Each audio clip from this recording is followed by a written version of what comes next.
Êtes-vous du genre à tout contrôler? Votre vie est-elle hyper organisée? Laissez-vous le hasard s'immiscer dans votre vie? Pour vous, lâcher prise n'est pas dans votre vocabulaire. C'est même un gros mot. Mais voilà, un jour, votre santé se dégrade et vous ne savez plus quoi faire malgré les traitements.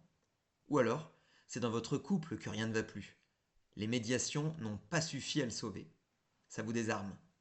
Vous n'avez pour une fois aucune prise sur la situation malgré vos tentatives. Vous ne contrôlez plus rien. C'est exactement ce qui est arrivé à une femme dans la Bible. Voici son histoire. Dans la foule, il y a une femme qui perd du sang depuis 12 ans.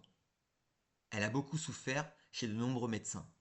Elle a dépensé tout son argent, mais elle ne va pas mieux. Au contraire, elle va plus mal.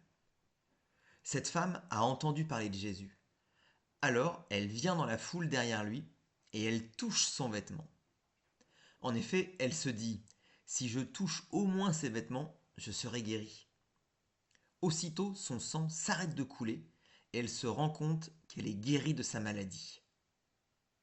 Jésus sent qu'une force est sortie de lui et il demande, qui a touché mes vêtements? La femme se jette alors à ses pieds et elle lui dit toute la vérité. Jésus lui dit, ta foi t'a sauvée, va en paix et sois guérie de ta maladie. Dans cette histoire, c'est la seule personne qui a été exaucée par Jésus. Pourquoi? Qu'a-t-elle fait par rapport aux autres? Elle a fait preuve d'une ferme assurance quant à sa guérison.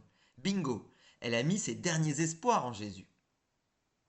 C'est exactement ça la définition de la foi. La ferme assurance des choses qu'on espère, la démonstration de celles qu'on ne voit pas. Elle était pleinement convaincue que Jésus pouvait la guérir et il l'a fait.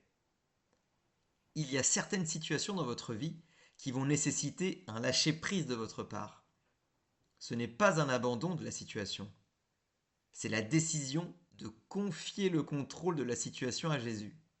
C'est un pas de foi, cette foi qui déplace les montagnes. Alors, gardez les yeux fixés sur Jésus dont votre foi dépend du commencement à la fin. Pour obtenir quelque chose qu'on n'a jamais eu, il faut faire quelque chose qu'on n'a jamais fait.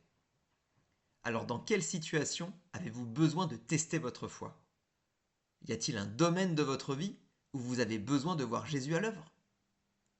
N'oubliez pas que vous êtes plus que vainqueur grâce à Jésus, car rien ne lui est impossible et il veut vous faire du bien.